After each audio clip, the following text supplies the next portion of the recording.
Hello and welcome to Point of View. My name is Callum Taylor, and as always, I am joined by the handsome one, Mr. Fraser Doig. Salmon.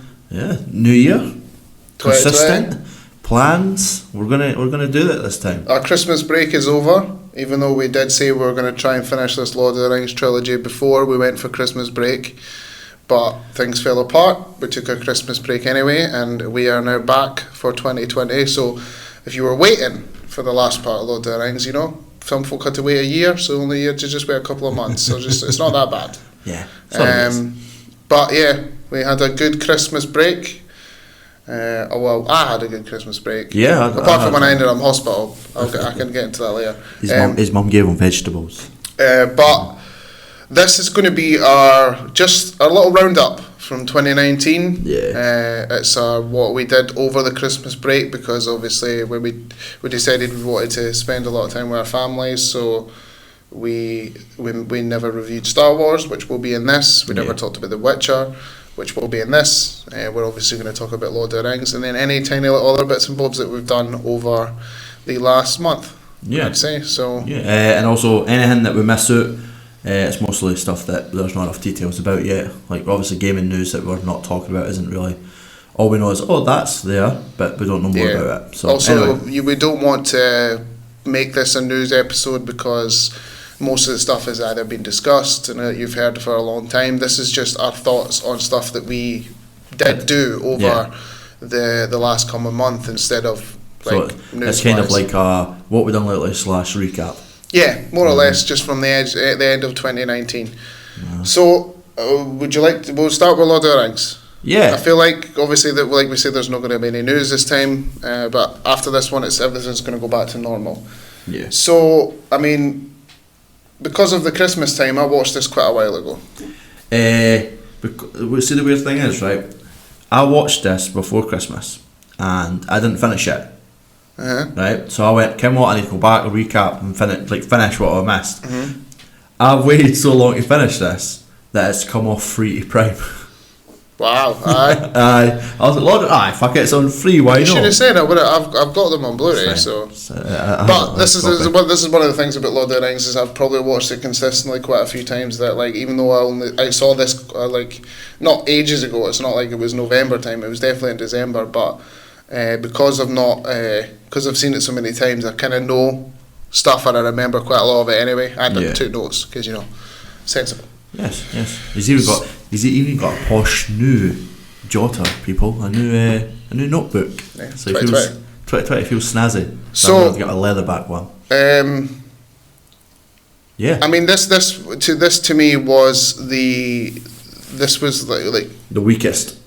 I feel. You think? You really think so? Yeah, I think it kind of goes good. It goes very good. Then this one's like, it's. You really think so? Because everybody I see but talk to, this is like their favourite. This is probably my second favourite. Over, I still prefer the first one. Yeah, over the first all one's definitely the best. But to me, I was going to say this. To me, this felt like the hype around the last Lord of the Rings, like at the time of it, when it came, like the time for it coming out was like fever pitch. Yeah. This is like, like Avengers Endgame level, the last Harry Potter level, like.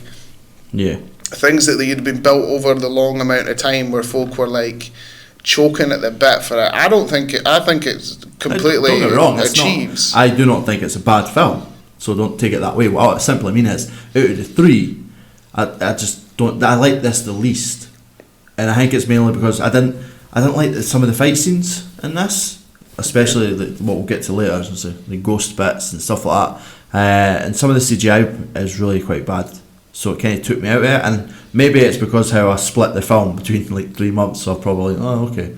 But yeah, you know what I mean. Still just a good trilogy in general. So for me, I would say though that obviously there's a little bit of the start. You know how like every single one of them has like which obviously the two years has started off with Schmeagol and Deagle. Yeah, like that in my opinion it has like the best like backstory start thing. Yeah. Because obviously the first one's got about the ring, the second one's got Gandalf with the Balrog, but this one is probably like the best backwardsy like thing where they do a little talk over stuff about how Smeagol became Gollum, I think. Yeah, I think more case of why it's better is because it's not Whereas it's not the first two. It was kind of like a catch up of what's happened or what's going to happen. Mm-hmm. Whereas this is just straight up.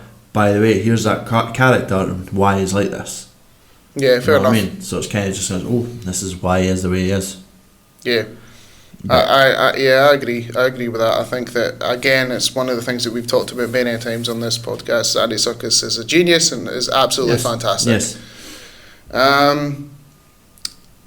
I mean, the notes that I've got next probably would be where it starts drifting into important stuff. Obviously, they go to Isengard to get Pippin, Merry and Pippin. Yes. And then obviously you don't see Saruman and Mormont die, which is what you see in the extended version. And then Pippin looks inside the ball. Yeah.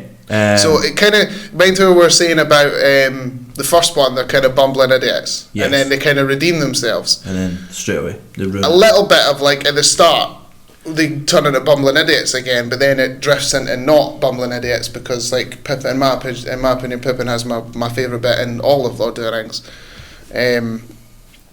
But why? Is it just like story convenience, or was he generally just to split up the seriousness? Like he's the comedic relief pretty much from it, because obviously they're going there and they're like, oh my god, and I'm guessing the bit where is it Saruman? I always say that fucking wrong. Sauron. Like because of what you've said in the extended version, you see what happens. So maybe it's a case that's from that.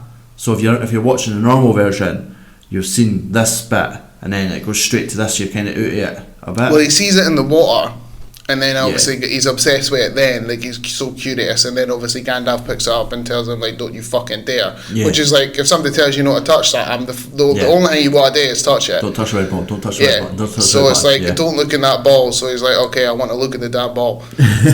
Sorry. I do like the fact that that because he's a hobbit and like Sauron doesn't really can't really tell the difference between them all. He thinks he's Frodo. Yeah. So like it's kind of like, well, it makes sense from my perspective because like hobbits we'd be like, they're all the same people. Yeah, it's like it's hobbits are never been like one for going into massive battles. So to this basically big ass bad guy who couldn't care about hobbits in the slightest. He just thinks they're all the same. Yeah. Which I think makes complete sense. Oh, aye. And it's a nice wee bit to the story as well, because it kind of just makes everyone like, fuck, he's the one, much get him. And then, weirdly enough, at the end, the real Frodo is closer than what they think. So that's a nice wee turn, like, oh, we've got him. Oh, wait, he's actually... Yeah, it's a nice wee story aspect for me, personally. How do you feel about them remaking the sword? I liked it. I think it was cool. To be fair, I just like swords in general, but it was a nice wee one. That's like pretty much a middle finger, you know what I mean? Because here, this is the sword that really hurt your boss. This is the sword that beat the bad guy. We're gonna bring it back. And also it conveniently can like stop the dead. Yeah, I don't understand why. Well, it's more obviously because like he's the only one that can break them for the curse, so it just like he's the only one. But on the other hand, I could have just walked in with that sword and be like, I'm the king. But not that. It's more about the fact that only he can deflect their weapons, but there was still like 1,000 of them and only one Aragorn, so it wouldn't have made a difference. That's just. I think you're that's nitpicking. But on the other hand, also they're ghosts. So they are to me ghosts. Personally, I don't think I'd try and deflect it because I'd be like, you're a ghost. I like the ghost bits. I think that the ghosts make sense from a perspective. Yeah, they make sense. I think it's just we're so used to better CGI now that it's just I'm looking at it like it still looks pretty good. I mean, when you see them the big battle where they turn up, it does look like threw me right because there's times where it turned around to Aragorn and I was like they've not added the bit to get rid of the green screen. What's with the green screen in the background? And what it is it's just a shadow of ghosts running about. It does. Like, okay. They just look like balls of green and gold, which it does make sense because there is a shit ton of them. What do you think about is it the steward? Oh, the steward of Gondor. Yeah. What a helmet! What a helmet! Your kid's not dead. I'm gonna burn them anyway. He genuinely fantastic performance. Yeah. Because genuinely, like he's a great actor, but like talk about hating someone right for the fucking get-go, Yeah. Like, generally right for the get-go. Because, in my opinion, see how we were talked about in the last one, which I do remember, was about how much Faramia's a dick. And then in this one, it completely shifts.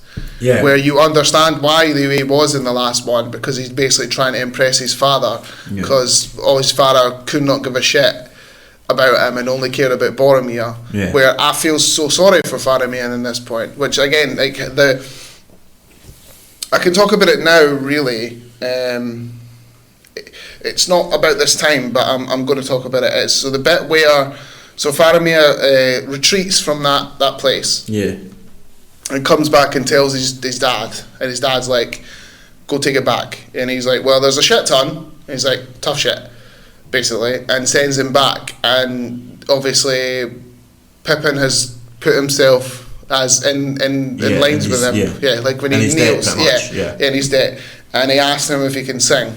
And that song that he sings while Faramir's charging back into battle, I love that bit so much. It's so fucking good. Not only is it is a good song, but it's more about just the thought of like, they know that they're riding into death, but just for his father's acceptance, he will do it. I think it's such a strong point, and I like that part of fuck it, my brother's dead.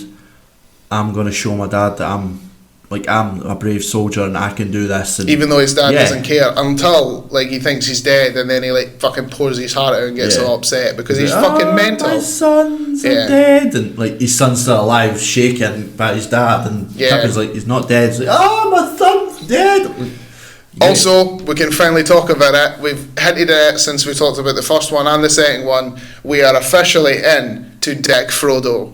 Oh my god, super Dick Frodo. Dick Frodo on that fucking steps. Even when he's got rid of the ring, he's a dick. When he turns on Sam, oh man, I want to punch that stupid twat in the face. He believes Gollum and tells Sam to go on. And it is the ring, and it's the reason why, and obviously, like, folk are like, why would you just ditch your best friend? And it's not just the power of the ring, it's because, like, he knows what the ring does to people, so he will always feel sorry for Gollum no matter what. Yeah. Because Gollum's like a constant reminder of like, this is what it can do to me. Why I'm like this, why my granddad's like this. Constant reminder. The thing is, you also get a small bit where you see Frodo after Frodo's caught in the spider web. Mm-hmm. And obviously Sam comes back to get him, and Sam's got the ring.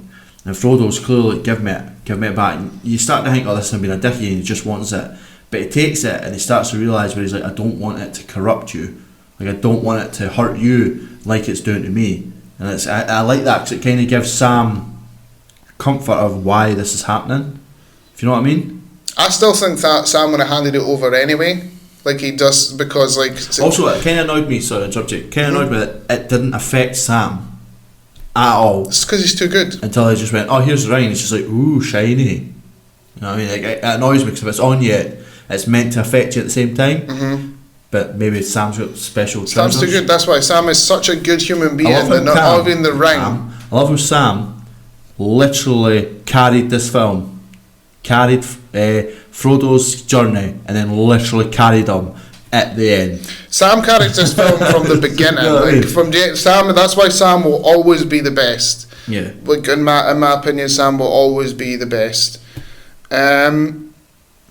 Obviously, like, you do understand why Dick Frodo happens, but it still annoys the shit out of me when it does.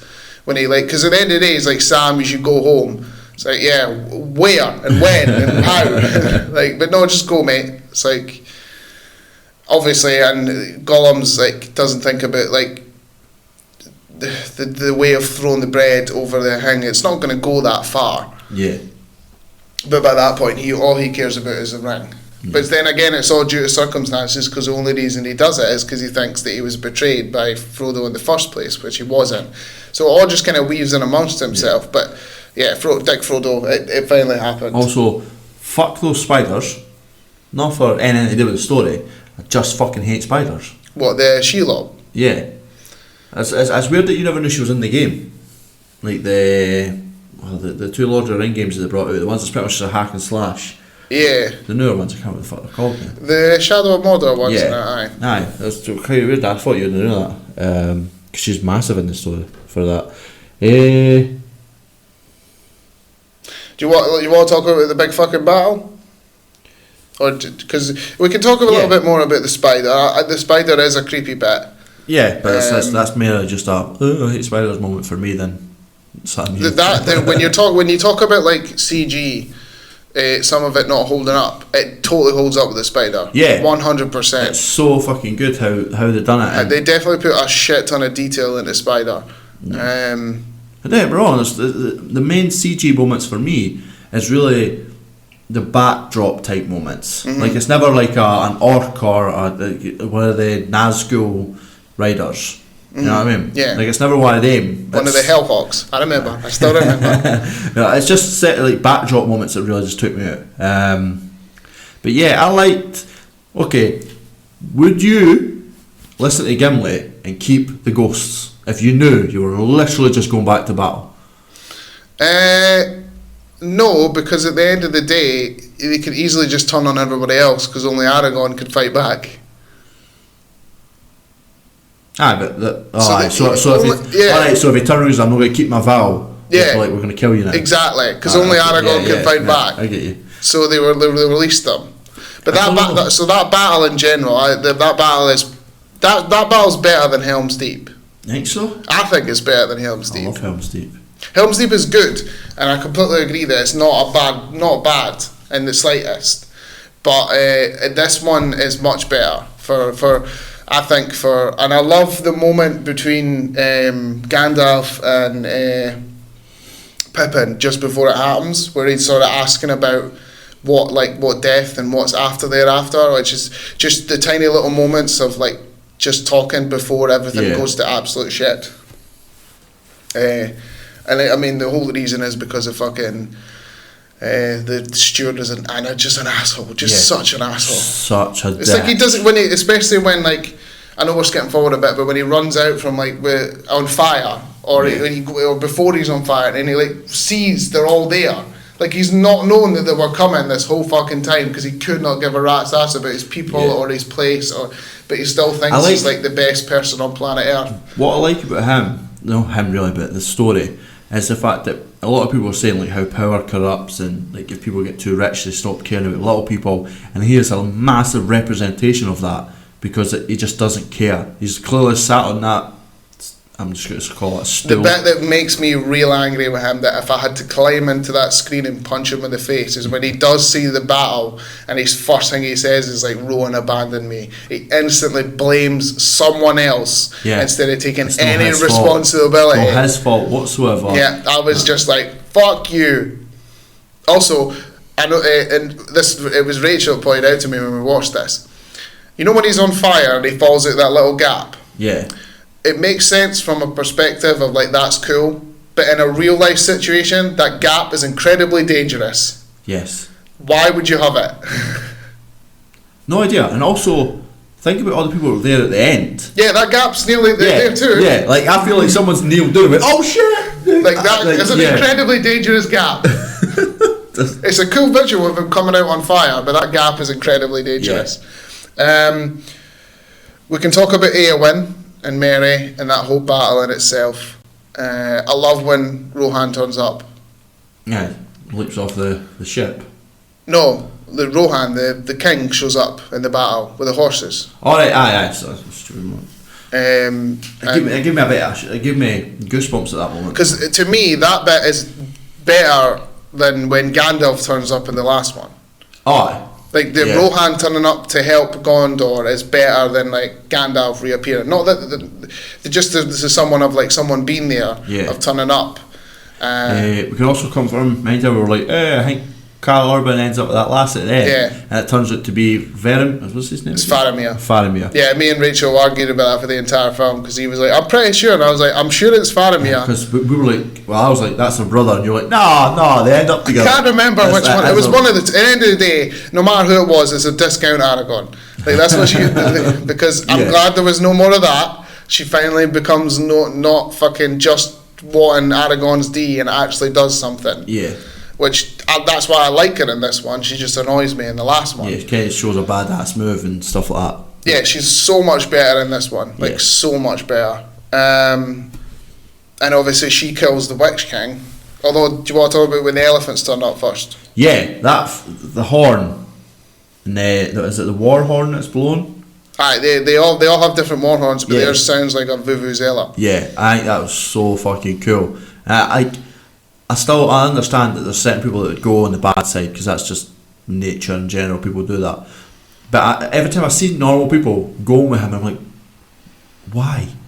And then they roll up and they're fucking elephants. They've got elephants, but they're massive. Like, the CGI for those fucking heights was cool. Mm-hmm. Like they threw it in the bag with like the creatures. Apart from when it's a great moment, but when Legolas like jumps and climbs up one, it's not holding up. Legolas jumping on anything in these films is fucking terrible. I think all three have got a moment where he jumps on something. But surprisingly, it still looks pretty good for like nowadays, especially when they came out, which was a long time ago. We had to put up with fucking Superman's face the other year, like that. Mm-hmm. You know true, exactly. It's not like CG's got any better. You know what I mean? Superman can't smell properly, but motherfuckers can make giant elephants. Yeah, it's not like CG's got any better. Like it's like, yeah. So, let's see where I'm up to in my notes. Yeah. I love it. Like, see, just before the battle, I love it how Aragorn's like, we'll do something to try and turn his eye. And then Legolas is like, a diversion. And then Gimli's like, small chance of victory. Certain day. He's like, I was like, that was fucking hilarious. I love that the comedic moments are still there, you know, when he takes out the elephant and he says that only counts as one. Their competition continues. Like 15, 17, 18. He's just, I like the three of them jump off the boat and they're like they get orcs are making fun of them, and then all the dead guys appear out of nowhere. Try and colour for it. And obviously, like when Sam saves Frodo, and like that, I love that bit so much. It's not like it's probably my second favourite bit where he like kills one for the Shire, his dad, and everything like that, which is great. especially from going from like I felt like Sam never was like. It's not that he couldn't defend himself, but he never was one that jumped into a fight. He's that guy who's like big, and his type of people's stature, he's quite a big guy. You know what I mean? But it's kind of like timid, and he's like, I'm not going to do that. Yeah, exactly. And at the end, I love that they were like, oh my god, what's coming at us? And he kind of steps just a tiny little hobbit guy. See when the camera goes behind, and you can tell it's a small person. Yeah. Like just swinging this. I thought it was hilarious. I still feel like the orcs get themselves in more trouble with fighting amongst each other than they do anybody else. Like it happens in a lot of films. I put that down. I was like, orcs fighting each other literally because they just throw each other into each other. It happens quite a lot in every single film. I like that it has an impact in the story where Sam and Frodo are dressed up like the tiny orcs, and they're like, oh my god, we're going to get caught, and Frodo's like, punch me Sam, punch me. And he's like, what do you mean, just do it, and punch someone, and everybody's like pushing, they start shoving it, and they slide out, and I'm like, I love the fact that they've, in a story wise, they've saw this happen, so they're like, okay, we can make this our way out. Because it happens all the time. Because obviously the second one where they're like, oh, meat's back on the hang, and they start eating one of them. Yeah, things just they all just fight each other 24/7. We can obviously talk about the end. Gollum biting hang his finger off. Yeah, that's rough. I've wrote down here Legolas and Gimli full circle. But I cannot remember why I wrote that down. Is that how about a friend? There we go. That's probably why that is. Yeah, because the first one is like, I never thought I'd be fighting with an elf, and he's like, I never thought I'd be fighting with a dwarf, and this one they're like, how about friends? And Gimli's like, full circle. Yep. Also because see the bit where they're actually circled. See, if you look at Legolas, or more just Orlando Bloom in general, it's like he must have got caught behind someone because he's trying to look over Aragorn, like his head's popping over. He wants to be in there in the limelight. When he gets his finger bitten off and they're like, see, all that way for Frodo just to be like, no. I was like, just throw it, you fucking idiot. Yeah. Just let go. You know what I mean? It's like the last donut that you shouldn't be eating. Let go. But obviously, like, it sort of accidentally gets destroyed, if I'm being honest. But in a good way. Sam, like, they all bow, and I'm like, Sam never really Samus. Frodo never really destroyed the ring. Yeah, but on the other hand, they don't know. They don't know. But he technically. It's not like Sam's gonna be like, "Psst, it was me." Like. No, but I would love to see the end of Sam's book. See how Frodo writes the book, finishes it, and he's got like here the last bit. Sam's like, "On my journey, la la la." Frodo didn't do it. Book shut. But technically, like I carried him, and then the Eagles show up and save them. Oh, right. So see when obviously they charge. Like everybody makes the distraction, and then they charge, and then the eye implodes, which is cool as shit. Yeah. You know now that everything falls. They all like everybody starts. All the bad guys instantly start running, and everything like falls, and then a big circle appears around them. Yeah. How do they get off? Because it doesn't go all the way around. Does it go all the way around? No, I can't remember. It's literally just in front of the gate, and literally just to the circle. So because there's still orcs all around them. I still feel like at the back falls as well. No, that's orcs. You saw a big grey mass, and that was the orcs standing there. Yeah. So also, why didn't they just slaughter the orcs still? They kind of just. They probably did. Yeah. That's what you don't see. Nah. They're just like, well, you're. On the extended version, there's a mass murder of orcs. So, in my opinion, whenever I've talked about this to people, this one is that we're coming up to my fault of the movie, is it has 40 endings. Does it? It feels like it does.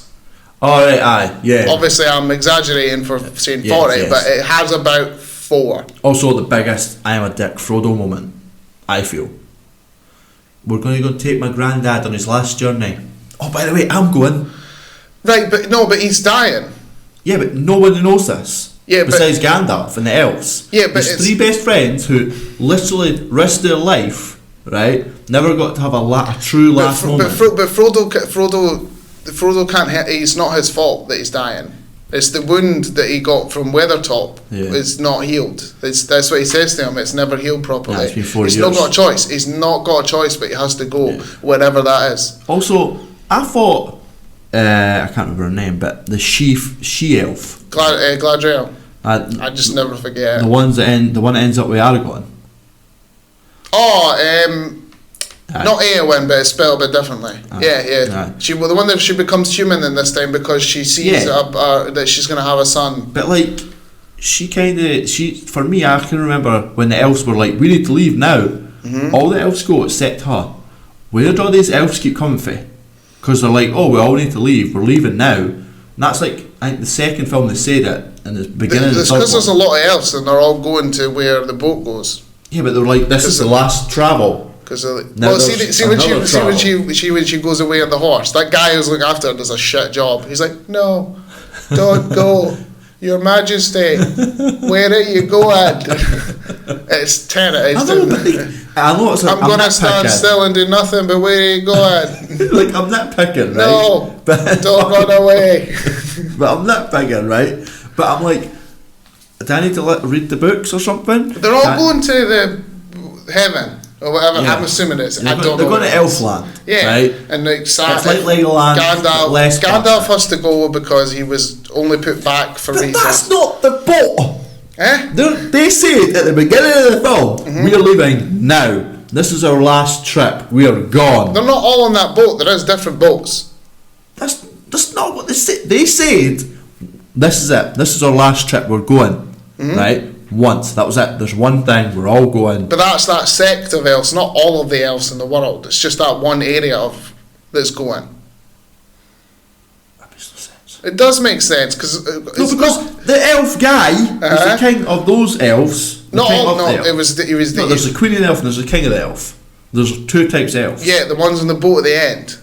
Yeah, which the king stays. He stays back at the beginning. He's not the king. He's the guy who makes the sword, Mr. Smith from Matrix. Yeah, he's not the king. How's he not the king? Because he's not. The lass is the queen, and he's the king. The king is the person that stands next to her all the time. No, that's the battle guy. No, that's the guy that turns up at the battle, is it not? No. I swear to God, I've watched this, and I can assure you, it's not. I think you're talk pish. This is not something we need to discuss. If I had time, I would go on my phone right now and get my copy. Can we at least talk about the 4 endings? Right. Okay. So when everyone blows up, yes, and they get saved by the eagle, yeah, it could have ended, but I'd be a bit disappointed. When he's in the bed and everybody comes in the room. Don't, honestly, this is my hatred. This is my hatred of Lord of the Rings. Sorry to interrupt you again. Mm-hmm. Why are they so fucking creepy? Why is there weird little laughs that have to be slowed down? So it looks like they're all having a great time. Because they are having a great time. It is the creep. Like, I watched that and I'm like, this is fucking weird. Like, they're all like, hey, they're all friends. He's alive. He's happy. He's alive. But it doesn't look happy. You know what annoys me the most about that is they're all fucking ecstatic. Frodo's arrived, and nobody gives a shit about Sam. Sam walks in, they're like, so. Yeah, even though if they really knew, everybody should be having him on his shoulders, prancing about. But no, that's because I love Sam so much. He feels like he gets shit on. At least Sam gets the woman. Yeah, true. You know what I mean? But they're right. So when they all come in the room, that could have ended. Right, when they go back to the Shire. And have when he goes over and they get married, could have ended. They could have ended it with them clinking beers. Yeah, like there's so many times that like you're like, oh, is it over? Oh, right, we're going. Oh wait, and it happens so many times. Yeah. Also, I thought the granddad was dead. Bilbo. Bilbo. I thought he died. No, it's like I'm living with elves now, and I'm like, well, why is he at the Shire? Because he's going to the land, because he's going to die or whatever. Because obviously it was the ring kept him alive. He wasn't going to instantly turn to dust as soon as he gave it away, but he was going to start aging properly. That's the only fault I have with this movie is the fact that it ends quite a few times. But apart from that, like it's still good. Yeah. And I like that. It's still great, and I like the fact that Sam does get the ending to it. Yeah. Like he does get what he deserves because he feels, in my opinion, that he is the best character in it. Yeah, he does the most, I feel. Without him, it would all went to shit. Yeah. He saves Frodo so many times. He gets treated like shit. Still think they could have flew up there and chopped it in and left. We're not discussing that. Just said. The Eagles only turn up. I love. You know what I love though? I love that. Like, it seems like Gandalf knows that Frodo isn't going to throw it in. Because when he puts it on, the camera goes to Gandalf and he looks up and he's like tears in his eyes. And he's all that worry. And then I think Gandalf knew that he wasn't dead. Yeah. He just obviously can't tell everybody else, I think. What are you going to give out of 5? I can't remember what we gave the rest. I think the rest have been 5. Yeah, or 4.5. I'll give this one a 4. Still good. Just CGI bugged me a bit.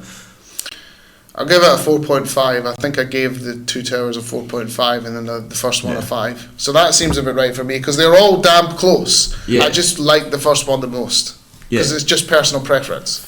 Oh, aye, definitely. Well, that's the first official trilogy of our adventure in the pod. So wait until we get to The Godfather at some point. Wait till we do Harry Potter. Fuck, I'm gonna do through it. I've got 2 films left.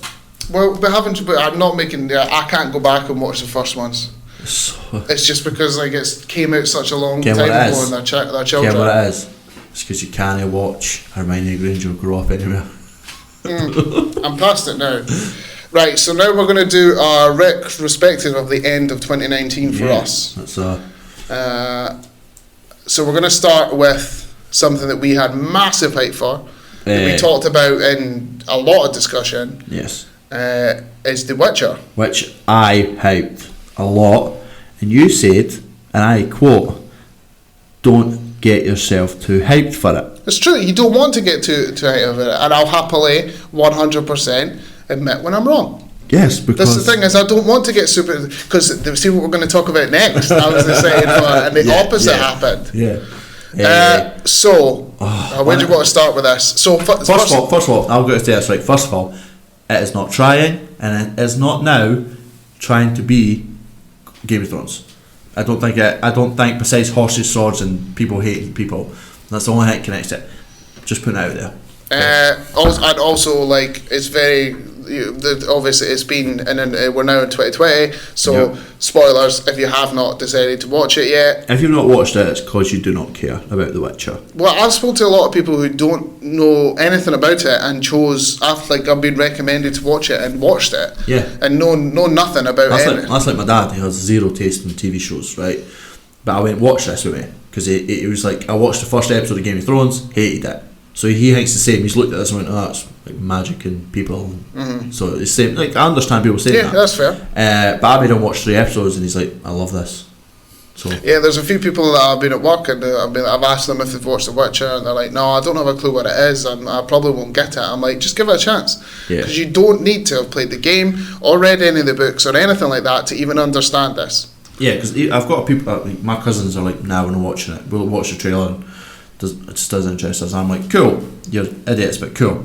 I think it's so good. If I had to give the one fault, okay, for the TV show, as the timeline is jumbled up, and it's not that it's a bad thing, but it takes a while for it to start making sense. Yeah. Do you feel? And I read this on Reddit. Someone says, "I wish they'd put in." See how at the start of like, say you're watching a film and it's like pre and past time, and it gives you the time in that. People are like, we should have put that, and I'm like, no, because if at the beginning found out that this moment was set 100 years before the next moment, you'd be like, what the hell's going on? Well, the reason why I think they didn't do that is because of the crescendo at the end, when it all makes sense, and if they'd done that before, it would completely take away from it. Yeah. So I think that obviously you don't really notice it until episode 4 is when it gets explained that things are not at the same time.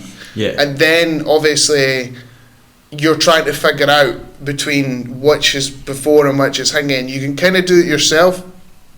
The only fault that I would definitely put with it is that, so the Queen, Calanthe, when Geralt goes to see her when she's young, looks exactly the same as when she's young with Ciri. Yeah. She's meant to be like a granny, and she looks exactly the same. So same with Haskell. Yeah, but they like. There's a difference between like.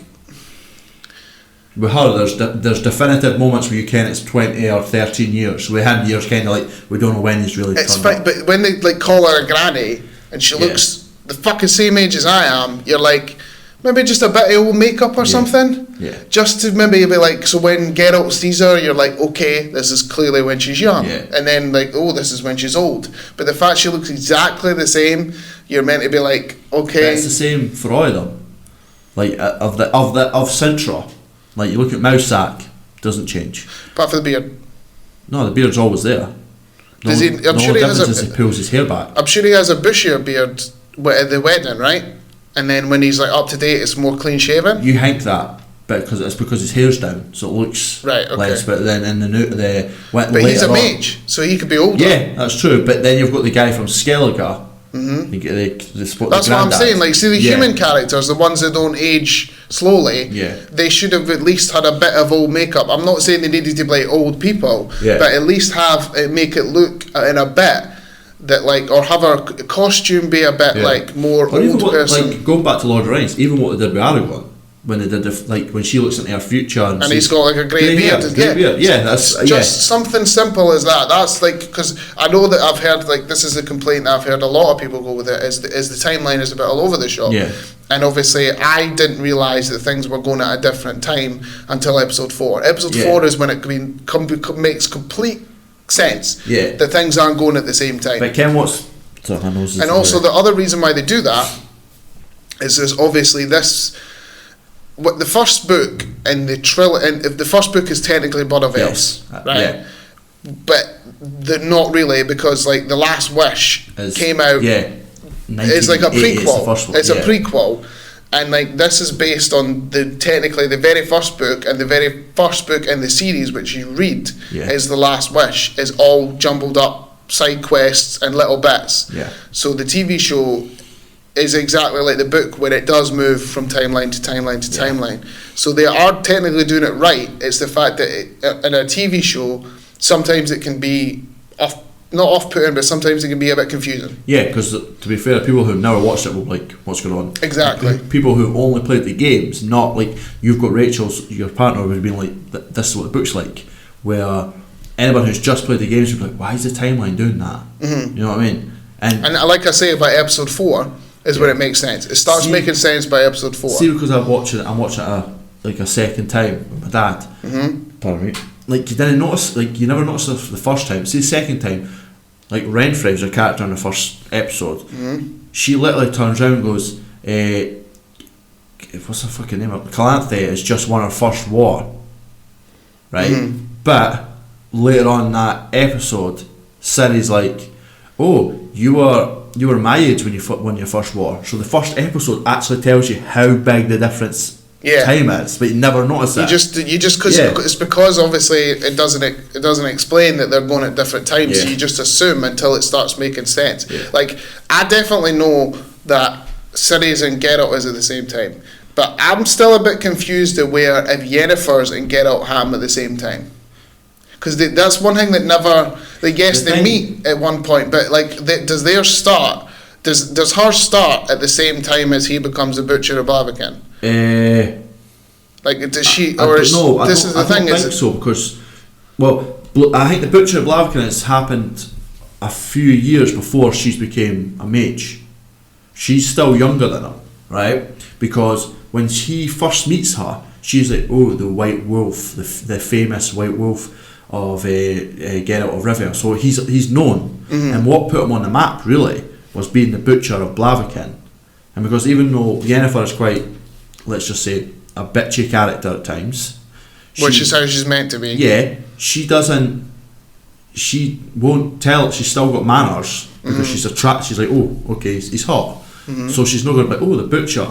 So she's just like, you're famous. Okay. So he's clearly famous. But that's about the only time. The rest of the time it's hard to tell between them. Yeah. It definitely makes sense between Geralt and Ciri, 100%. Yeah. But the rest, the other ones are right. I think we're talking about this timeline too much because we have to talk about the damn positives. Oh yes. So to be fair, that's literally the only not good part. Negative, the thing that you've got. Yeah, is that. And the ball bag armour. See, the height of the ball bag armour doesn't even bother me. It's right. It doesn't look. It's not. It isn't plastic when they wear it. It is metal, but altogether, if you put we were wrong about what. Meant we were like, oh, that's just the lowly people. Yeah. It's the ball bag armour. That's because we just assumed. Yeah. But no, it does look like ball bag armour. But the thing is, they kind of tell us why it's like that, because as powerful as Nilfgaard is, they aren't like a what's the place? The place Sintra. They aren't a big rich nation like Sintra. You just have a shit ton of folk. Yeah, remember they get taken the piss out of how you're the shit stain of the south and all that stuff, right? So clearly they're like, here's an army, here's your armour, it looks like shit, fight anyway. It does make sense from that perspective, but it doesn't take away from the fact that it looks like a ball bag. No. Also that helmet with the wings. Yeah, it makes it look like that's when a bird on a helmet? Well, it just makes them look like dickheads. They've got pointy helmets with ball bag things. It just looks straight up like dickheads. Right. Henry Cavill. Can we at least talk about him? Yeah, let's talk about Henry Cavill. He is fucking phenomenal. He's great, man. He nails it. Absolutely nails it. I think he's fantastic. He barely says 10 words, really. He does it. He obviously does the lower voice, and he does the stoicness, and he's got his mannerisms and the way his face. So then we're taking this for a game, so we're kind of how his face should be, and it comes across so perfectly. And not having facial hair didn't bother me. I thought it would when it first got announced, but they're like, where the fuck's his beard? Yeah. Because obviously playing The Witcher 3, but not having facial hair didn't bother me in the slightest. No, because in the books, he's quite kept at times. Like, you know what I mean? He's still technically, most of the time we see him, it's in the past. So he's still younger. Whereas we're playing, anyone that's playing the game, because the first one he's quite smooth, the second one he's smooth, third one, big beard. He's at the, like, as anyone who's played The Witcher knows, he's at the end. Like, he's an older man. You know what I mean? So he's growing a beard. It's just, plus, you can choose to shave it off. I just look weird as shit in the game if you're clean shaven. It's just wrong. Not as weird as the mutton chops, but like it was clean shaven. But I think he's excellent. I think the way he's the fighting, the fighting style is exactly like it generally looks like.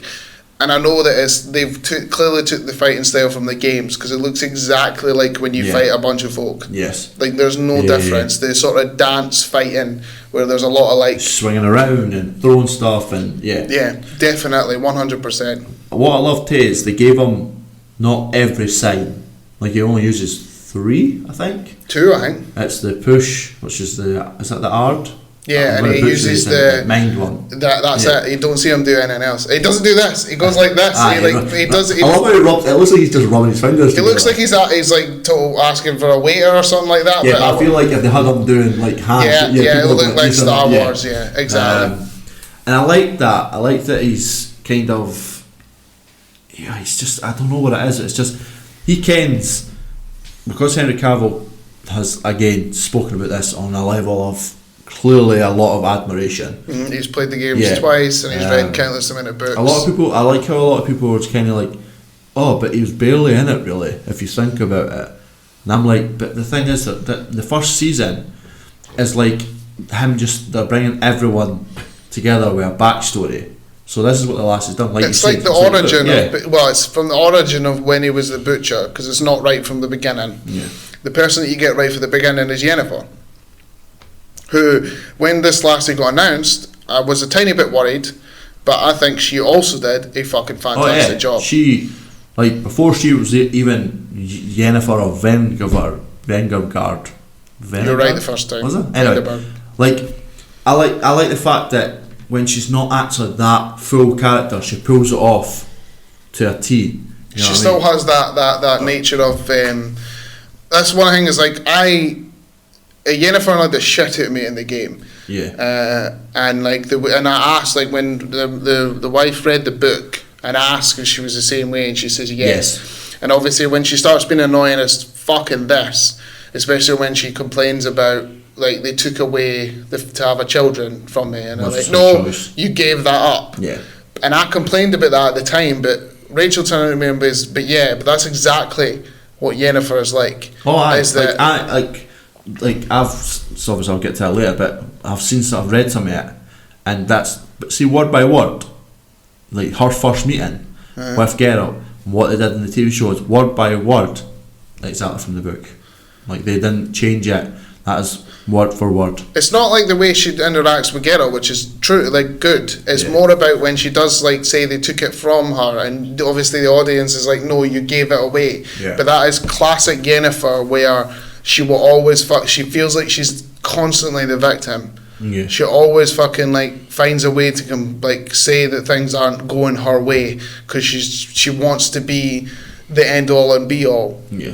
And obviously sometimes that but that's when you say that's the way Yennefer's meant to be, and that's why sometimes she did my boxing in the game, because I was just shut up, not ever is about you. But that's just her personality. Yeah. So she got that down to a T, where even she basically wanted to make everything about herself. Yeah. And also, again, anyone who takes it, at mine, your first impression will always be the games. Or game method. For me, because I'd never dove into a Witcher game before. I even put off playing the third one for ages. Yeah. So for me, I see it as a finished character. I see it. Yeah, I see what I see from her is from the games, and they took from the books and the games. And I definitely know a lot more about the books now. Yeah. But I definitely see.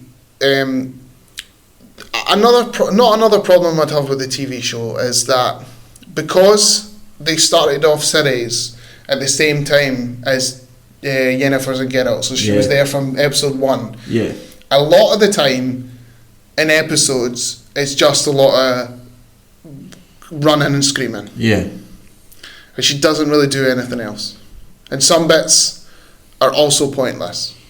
Like the whole thing with the forest. Yes. Pointless. Makes no sense, because everyone who goes there has to take a drink, and not everyone who goes there takes a drink. It's more just obviously to have her around. Yeah. She kind of needs to be there, but some episodes are important, like with the Doppler.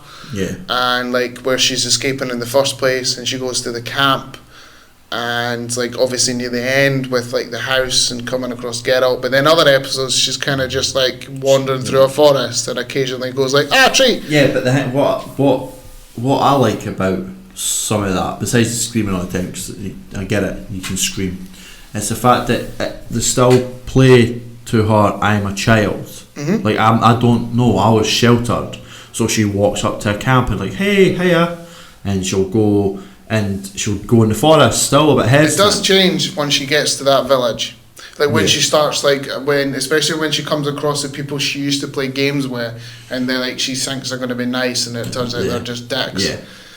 Which again makes sense from a Witcher perspective, because like when, as you find out about her grandmum, constantly fought against Destiny, and Destiny bit her in the ass. And instead of like thinking that she fought valiantly to save her place, everybody's like, it's your fault that it fell, and she's connected with her, so they blame her as well. Like the camp blames her, like blames the gran, and she has to keep it a secret. Like their friends who turn her back on her, hanging out, like the elf boy also does it as well. And humans in general for what they did to elves and stuff like that. Every single person blames her gran for the way that it went to shit, and that makes sense. And she's just coming to terms with that, because she's like, oh, you love your queen. You're meant to love your queen. That's what happens. That's the way it is. But she, obviously being Shelter, doesn't know that it doesn't work like that. No. But I, to be fair, I'm looking more forward to Ciri season 2 than I am.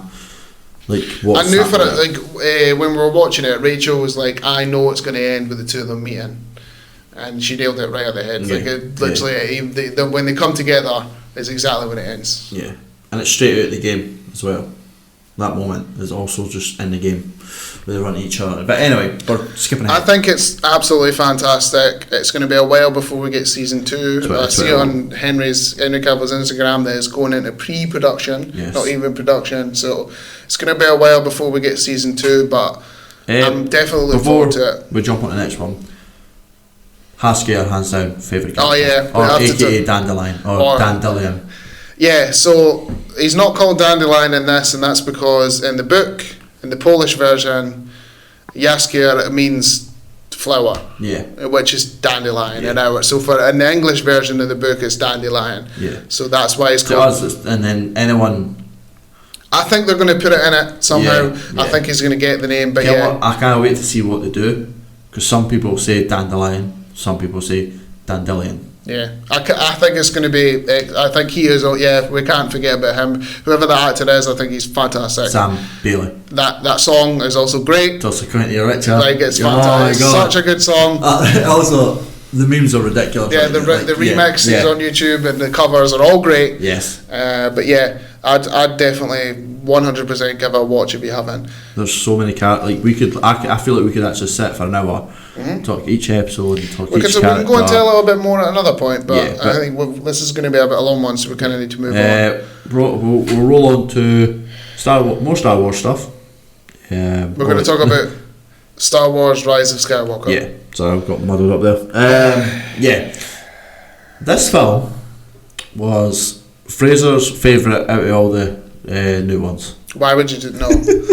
So remember we were talking about before where you were like, don't get hyped and like kind of. I wasn't hyped, but I was like, oh, don't always fall in that trap of being excited. But you fell. And this is exactly one of those reasons where I was like, it's not about like it's because like Star Wars. You can't not be excited about Star Wars, but this is incredibly disappointing on so many levels. I think the performances were great. Adam Driver's good. Daisy Ridley's good. John Boyega's still good. Like the performances are still good. But the story made me so annoyed and just pissed off about how it just doesn't acknowledge any other films. Especially it acknowledges The Force Awakens because that was directed by J.J. Abrams, but it doesn't acknowledge The Last Jedi. It is super in safe. Any way. It is super safe. It is it's fan service. It is every complaint that anyone had. I feel like Rian Johnson's film was not a bad film. It's not. I like The Last Jedi. You know why folk didn't like it? Because it was too different. Yes, even though they complained that the first one was too the same. Yeah. So it feels like J.J. Abrams on making this script kind of looked at all the complaints of Rian Johnson and went, we need to do this, we need to sort this, we need to put that back, we need to put this in, and it's just like, no, you were too safe, and it just kind of cut together really weird, and bowing down to people with Finn's girlfriend annoyed the shit out of me. See, the lassie for The Last Jedi, I feel so sorry for her. Yeah. She is absolutely a mute point in this. Yeah. Like, she is non-existent. It's like they bring them together and it's like, oh, you come, and she's like, no, Leia says I need to do this with the ship because I'm the only one. Really? J.J. But when you're away and you come across someone who you might have a love interest with again, make sure and stay with her than anybody else. Yeah. Completely forgotten about anything to do with The Last Jedi. Anything is completely and utterly deleted. Yeah. Because folk didn't like it. The majority didn't like it. What really annoyed me, but let's just talk about Finn for a minute, right? Is he was great in the first one. I liked him. He was such a surprise. He was different, and he's always that comedic. He's slightly force sensitive, but then not force sensitive. Yeah. But now he is somehow force sensitive. Which I'm not angry about the force sensitive thing because they started with that. Right? I'm angry because it just suddenly appears out of nowhere. But it didn't, though. It does. It appeared when he was first introduced, then disappeared because Rian Johnson chose he didn't want to do it. Then J.J. Abrams used it again. Yeah, so but they don't acknowledge it. They don't. They couldn't. Yeah, but he was about to tell Ray. Remember, he was about to tell Ray. Tell what? Exactly. No, but that's what it was. J.J. Abrams came and goes, he was going to tell her that he's force sensitive. And I'm like, J.J. Abrams, fuck off. Oh, right? Because J.J. Abrams' first film was like, oh, we've got a Ray Finn thing going on. You know what I mean? That was he's attracted to her, which is understandable. He's just literally jumped out of a ship that's filled with men. Yeah. You know what I mean? And the only woman he knows is a giant, scary person. And then the second one, he's like, okay, I don't really need Ray. Rian Johnson's like, let's make Finn a person who's like, okay, I can do this on my own. I'm not like. In the first film, it made sense because he's kind of scared. He's a stormtrooper. He doesn't have any like control. Well, I know that. What is it? Oscar Isaac. Tried to for him and them to enter together. Yeah. Which in the way that the films go could make sense. Yeah. Like, and I'd be completely okay with it. Yeah. Not a problem in the slightest. Disney shot it down straight away. Yeah. Because the thing is, you could have had it right, and J.J. Abrams could have done this. With the first one, you're kind of like, does he like Ray? Does he like Poe? And the second one, he kisses this girl because it's the only other girl other than Ray who he's having a moment with. Understandable.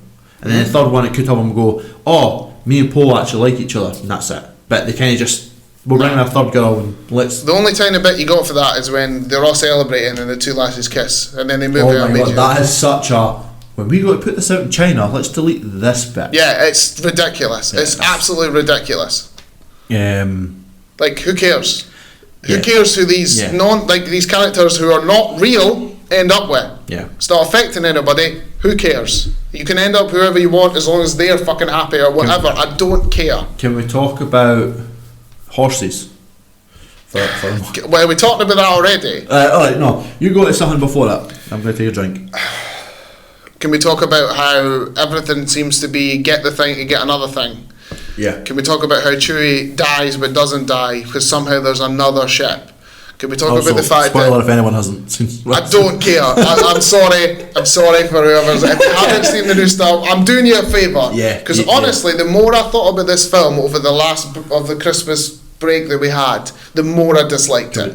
Can we also bring up Chewie getting a medal? That is the most fan servicey thing. This is what I mean. Like they put things in it to make people happy.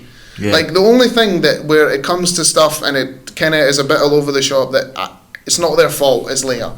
Like they did the best they could with Leia, which is fine. It's not. I'm not going to complain about that. I think that is obviously unforeseen circumstances and it's things taken from Force Awakens that it does kind of feel like lines that you would get out of a toy that just says, believe in the Force, we can do this, but they did the best they could with it, so I have no complaints there.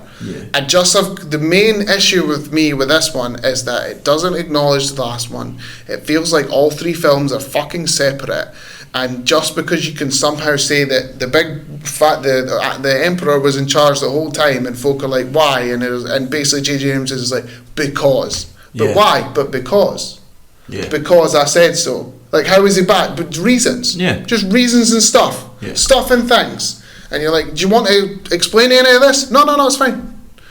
Like, the fact that they say the Emperor's, or this mysterious thing, and the Emperor's back in the open crawl, that is when it annoyed the shit out of me straight away, because there's no, like, build-up, there's no nothing. There's just like, he's back, and everybody wants this MacGuffin. Yeah. And then you get that MacGuffin, and you might need another MacGuffin. Yeah. I feel like Palpatine was such a shit. And Rey went from really caring about her parents to then not giving a shit, but then somehow do caring. There's no way she was always a Palpatine. It's not true. She was either meant to be someone right for the get-go, like she was meant to be an Obi-Wan or something, and then it got changed, and then J.J. Abrams was like, no, it's not. No, her parents are important. Yeah. Her granddad's important. It would have made sense. And mind how, the more this is what happened when I was watching the film. Is the more and more I thought about it, the more and more I was like, like visually it looks great, but the more and more I was like, this doesn't make sense. Why have they done this? It just, I genuinely, it sounds bad, but the people I blame the most are the folk that despise The Last Jedi. Yeah. And J.J. Abrams. Yes. And Disney. I blame Disney as well for the fact that they were like, okay, so a certain amount of people didn't like The Last Jedi. It still made a shit ton of money. So what we'll do is we'll fire the guy who was on the next one, completely make the last one non-existent, and we'll put the person who just wants to fan service the shit out of it and give him the last one and make him do whatever he wants. Also, in the first one, let's bring up a group of people we've never met, never heard of, and they work directly under Kylo Ren. They're super strong and powerful, and they will be a force to reckon with. Don't show up in the second one. Third one, they show up and just get bitch slapped. They're the most pointless characters in a film ever. Like, I'm sorry, right? There's nothing that made me more angry. Yes, the horse bit where they could have just tipped the ship, all the shit with Chewie, the force sensitive stuff, all the non-existent things, somehow the Emperor with the two and whatever. But the Knights of Ren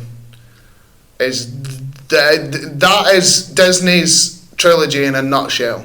The Knights of Ren, something that they clearly built it up for the first one, they didn't want to use in the second one, they get brought in the third one, but they do nothing. Die straight away. They walk. They do nothing. They walk a lot. They do nothing. The first time they get brought up about these people who left with Kylo Ren, who were also getting trained, who became like this mercenary faction, and I thought they were all going to be dressed like Kylo Ren, and there was going to be like the big tough one, the fucking smarmy one. They were all they were going to be coolish. They sounded incredibly cool.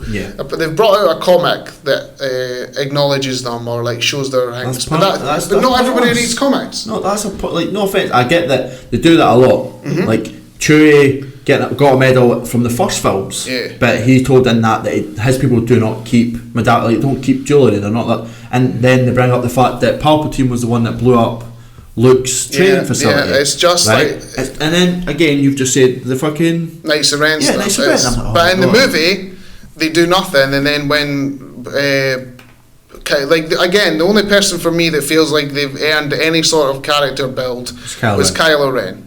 Like Adam Driver.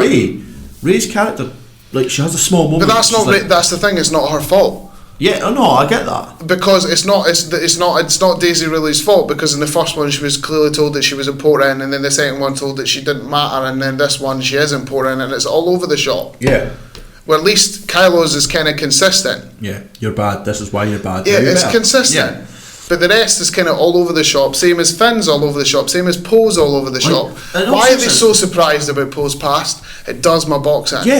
They're called rebels for a reason. Do you not think there were clearly people who did something in the past and realised they need to join the fight? Your most famous rebel was Han Solo, like in a sense of a normal person. Who was a smuggler. A smuggler. Like, oh my god. And they're like, you stole? Finn was literally a stormtrooper. Now, what right has he got to moan about someone smuggling? You stole? Oh my, we know nothing about you. One positive I have to say is that for this movie, out of like for a long time, actually made me care about C-3PO.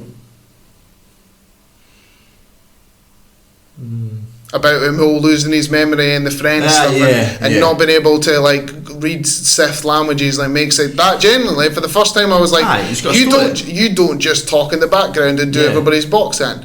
This makes sense. I was like, good. It's a pity you're in this film, but it makes like I was kind of like okay, because when I first saw it in the trailer, I was great. It's just him doing like one-linery bullshit again, but it actually made sense. It was good, and I like the fact that he's kind of just talking to everyone. Like, he's just like, hello, hi. Yeah, like, and the whole... It's like, such a good thing for him. Yeah, but it still feels like the MacGuffin. It still feels non-consistent. Yeah. It was honestly incredibly disappointing. And if you really like it, that's fair. I have no judgment to anybody who really, really enjoyed it. But for me, it was ending the trilogy in a wet fart. Yeah. It was just disappointing. I wanted it all to make sense, but at the end of, I've got to say, at the end of this, this came out that they are going to start a trilogy all over again. Of course they will. Set 400 years in the past. So it's like the old Republic. Like, it's never going to end. Star Wars will never. It's Disney. It's never ever going to end.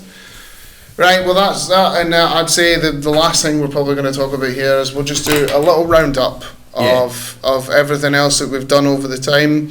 I finished Fallen Order. One of my favourite games, 2019. Good, man. Yeah, it was great character. Would you quickly, if you want to do it off the top of your head, would you say that what is your game of 2019? I can't remember what came out, to be honest with you. But 2019, I don't think it was a good year for games, but I'd probably say for a consistent game it'd have to be Fallen Order, my favourite game last year. Mine's is Death Stranding. Makes sense. Anyway, I'm glad that you just moved on. That you just said. I'll go past it. Frizzle's wet dream. Anyway, Control Days Gone. You've played them lately. I have. Yeah, I've the two games that I missed out on last year. Year before. Sorry. Yeah, I said last year. We're in 2020. So Days Gone was 2018. No, Days Gone was last year. Was Days Gone 2019? Yes. That'll be my favourite game of 2019. So yeah, the two games that I missed out on because Days Gone came out at the same time as Mortal Kombat 11, and I got Mortal Kombat 11 instead. And Control came out at a time where I think I was saving money for November, where it was going to like every game in the sun. Yeah. So I went back and I got the two games that I missed out. I'm enjoying them so far. Days Gone is good, but there's a couple of things that annoy me, like the shooting mechanics don't connect, and certain parts of the story, like certain mechanics in general, just annoy me. Yeah. About like you start off with everything and then conveniently you lose it. Yep. And some of the dialogue is annoying. Like the main character doesn't shut the fuck up. Yes. And his name is ridiculous. Yeah, I hate his name. His best friend annoys me. And Control's fun. The controls in that are okay. The frame rate does drop a lot. Yeah. And it's also harder than I thought it was going to be. But I'm enjoying that. Like two games that I'm going to hopefully finish before Cyberpunk. Although I did remember there is a game out in March. What was it in March? The new Doom. Ouch. So. No, you got 2 months. I don't think it depends if I get Doom Eternal at the time, but I'm going to be finished them by Cyberpunk. That is the plan, because I'm definitely getting unless it gets pushed. What else? I watched Zombieland 2. Don't watch it. It's pointless. It's fucking boring. Just putting it out there. Fair enough. I've heard it's not bad. I thought it's so like I'm easily entertained. That is 100% the truth. Fact. Yes. Right. I was bored. Okay. There wasn't a moment where I was like, okay. Rick and Morty. Rick and Morty, yes. With as we've found out now, the new season part 1, because they promised that they're bringing out more episodes, which is good because I enjoyed some of it. Some of it was shite. Not shite, but some of it was like for only 5 episodes were not as good as it should have been. Yeah. It's just because we want a lot of questions asked, to be fair. That is fair. You're giving us short, give us more. Anyway, but it was good. I still thought it was funny. And my favourite episode, it's hard to tell what my favourite episode was. It was either the one where Toilet was my favourite one. The toilet episode. Toilet episode was my favourite one, just because it's just pure Rick for me. For me, I'd probably say I really enjoyed the episode, the heist episode. Like it was all about heist. Yeah. It was just like heist inside heist. We're doing heist. It was just the complete piss take of heist movies. Just I enjoyed that, and the snake episode was pretty good. How do you feel about them taking the piss? Like the right, Dan Harmon literally came out and being like, "We were just taking the piss of dragons in Game of Thrones." Yeah, I do enjoy that episode. Apart from like the weird like all the dragons wanted to fuck. Yeah, that was strange. Yeah. I also liked that everybody felt like they were important this season. Yeah, everybody had a tiny little hang. Like Jerry felt more important than ever about the one where he could fly for a bit, which was so simple but also good. The cat, which was strange but weird, and it's Rick and Morty, so it's kind of all over the shop anyway. It was good, and I'm glad we're getting more. Yeah. This small bit. I started Treadstone, the Bourne TV show. Worth a watch. I will get round to that eventually. Definitely worth a watch. I've got a lot of things on my plate coming up, TV show wise. Yeah, there's a lot this year. But ending it, we can talk about this in a good discussion. We both have started, and now this, I know there's a lot of people out there who talk about this stuff, and we've finally become educated. Yes, educated people. But this isn't it's because it's a product that people use for selling on YouTube and podcasts. We got Audible. Yeah. You have to actually. I'm stating it that this isn't us trying to sell Audible to people. Yeah, this true. is us simply telling people. But this more discussion is about. This is more a discussion about the books. Yeah. But what we're saying is we got Audible because we're too lazy to read. Also, we don't know if it's read or listen to a book. I've had this discussion with several people, and I still don't know the right answer. I think it's listen. We'll have to say because we're not reading. I don't know though. It takes away from the fact that I've done it. I've read the books. I get you. So basically, the reason is that obviously I work night shift, and podcasts only last a little while because sometimes you need to wait a month for them, and that's not us. But so I started listening to books, and then Callum also did it. They started listening to books as well. Yeah, he told me it was free. It wasn't. Somehow I got charged. I'm just putting out. I've been charged as well now. So yeah, because you got a free month. Right, that's fine. But that's the thing. So this isn't really.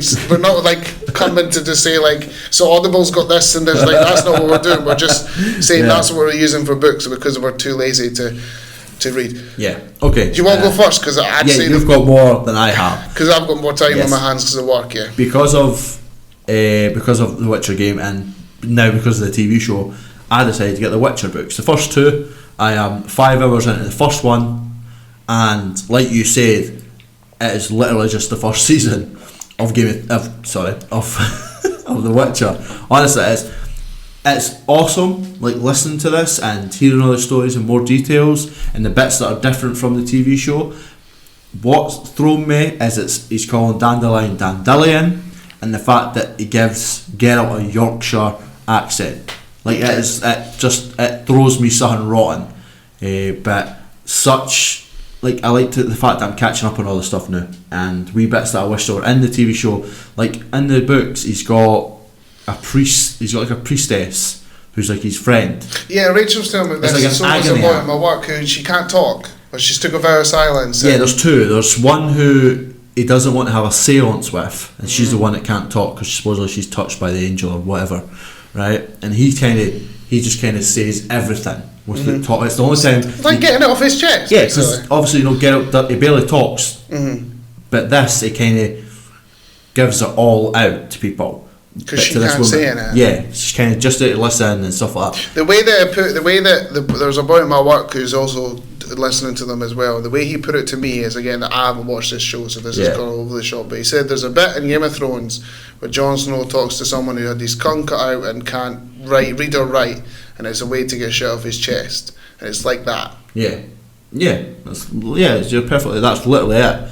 But he also has an agony aunt who he'll go and talk to, and anytime he's like, have you seen Yennefer around? Like he's like a child looking for Yennefer. Is Yen here? Is that because they wish it's past the gin bit? Yeah, but not past the gin bit. No. Like it's literally like the first show. Right, okay. It's not yet. I'm just on Yennefer now. Right. Okay. So you know what I mean. And she's like, don't tell me. I don't care. These are both idiots. I do not care. Do not come at me with your stuff. And she's like that. She's the mother that he doesn't have. And he's like, I'm not complaining to you. I'm just trying to tell you that this is like that's honestly how he sounds. Right? Me, I'm washed, but that's how he sounds. Don't you do it? A Yorkshire accent. And I love the fact that it's kind of got these people who are just like, shut up, Geralt. Like, just live your life. She's doing hers. You're on your own. But obviously they don't know the full story, but you is known ahead of time that you know what's coming and stuff. I'm not at City or anything like that yet. I've been to the wedding, Right, okay. I've been to that bit. Right, okay. So that's pretty cool. But yeah, that's it for me now. I've got a couple more books to read, listen to. 9. I can't wait to get to the first Blood and Elves. I can't wait till you get in front of the TV show when it comes out. You're like, actually, that's not exactly what happened. I'm going to phone you, but you watch it right now. That bit didn't happen right there. I've got, my wife has read them as well, so yeah. I've got it for that angle anyway. Like, oh, I know what's happening here. Has she read Blood and Elves? No, she's read season 2. She's left. She's read The Last Wish and half of The Sword of Destiny. Supposedly the next one, it's like a couple of episodes will be Swords of Destiny, and then it's going into Blood and Elves. But she's like, oh, I remember this bit for the book, but it does play differently. But this one, and I'm like, yeah, cool. Also, Mousak has a wand. Does he? In the books. Well, it's much cooler to do with your hands. It looks better. Oh, it does. It looks good. Anyway, Fraser, since you've been on this longer and you've clearly gotten into this for the first time ever, no teacher would ever believe this, but Fraser Doig has got into books. Now you've read. I'm very happy with myself, and it's something that I never thought. So I have officially read 4 books /listened/read. That's the most in his life. 100% is the most of my entire life. So the first one I read was it was called Mythos, and it was about the Greek gods. About basically like saying from there, it was done by Stephen Fry, and it was from saying it like a story perspective, like it really happened. Yeah. And I really enjoyed the start of it, where it was about the old gods, like how it began, and then it moved into like Zeus and Poseidon, the ones that sort of most folk know, like Hades, and those ones were like where I started making more sense. I really enjoyed it. It sort of died down at the end for me because it was basically a lot of like how demigods were made and how how certain animals and certain like flowers were made, because it's basically saying like Zeus found this lassie attractive, so he went and fucked her. She got pregnant with someone. Zeus's wife got annoyed and made her an animal, and it harmed a lot. And I was kind of like, it's becoming a bit repetitive. This is just the same thing over. It was basically how it went from like being interesting that the gods are a bit of a dick to then all gods are assholes, basically. But I still enjoyed it. I thought it was very interesting. And then I moved on to a book called Optional Retirement Plan, which was a book set in the future, sort of Blade Runner-esque, where a hitman for a company has started getting Alzheimer's, and he's been telling them secrets without realising. And he basically gets pulled in by his boss and tells him that you've been blabbing because you've got old man's disease. Yeah. That's what they call it in the book. That's basically they call it old timers, and basically says to him like, you've got 3 days to get your life in order, sort everything in order, and then we're coming for you because we can't have you blabbing anymore. And he basically wants to find out if it's true, if he's got old timers, and then to find his way around of trying to live. And it's often set in this futuristic world where he goes to Mars and he goes to the moon and everything like that. So, and it's very noir type, where they turn to the camera and just be like, oh man, like me and Sally down the road, and then it's all that stuff. The whole book's like him talking to you like that. Yeah. And I really, really enjoyed that. But what I'm on now is probably something I'm super, super interested in. I'm on the 3rd one right now, and I've just started it, but I've read 2 so far. And it's the Arc of the Scythe Trilogy. So the first one's called Scythe, the second one's called the Thunderhead, and the last one's called the Toll. And it's basically a world where they have cured death. It's not like it's stopped happening. Technology has advanced so far that they've just can cure death. Yeah. When you die, you become deadish, they call it. And then you can get, no matter what the injury is, you get brought back. Unless you're killed by a scythe, who is an organisation of people that are made to like human grim reapers, and they have to go around and kill a certain amount of people to keep the population okay. Yeah. And you get really bad ones who seem to enjoy it a lot. You get ones that do it properly, and it sort of just escalates into there about how things fall out between different sects of the Scythedom, and then you've got like the real world are in charge, is run by something called the Thunderhead, which is like the Cloud, but times 1 billion. So it's like runs the entire world, and that's sort of like there's a storyline with him and who he's like he's sending like a certain person in to do like secret stuff, and how the Thunderhead feels about the world, and then there's loads of stuff going on. But I highly recommend them. Like highly recommend them. Like I say, I'm on the 3rd book now, and I've generally been obsessed listening to them. Good. It gives me a shout for once I'm finished. The 7 books of. They're so good, man. Yeah. But that's it when it comes to books. So hopefully, like the two of us will get a credit every month. Yeah. So every so often. The worst part is mine's is going to be stuck on the same one for so long unless I start finishing them quicker and reading them. So every so often on this pod, we're definitely going to be talking about books that we've done over the last wee while, which is an interesting thing. I think that's about it, man. Yeah, that's mostly what we're doing. But the thing is, the choice for the next pod is you and your film, and you've no thought about it whatsoever. So what I'll do is I'll simply tell everyone where they can find us. Good. We'll keep it back to normal. Yeah, like I'll just talk for ages and act like I know what the fuck I'm talking about while you try to figure it out. Yeah, sure. You can find us at Pointless Point of View on YouTube, and also we have Pointless Point of Gaming, which there's some stuff will go up, like there's COD now, but I'm hoping to get with new games coming out, I'm going to get them and upload them and give a review on that.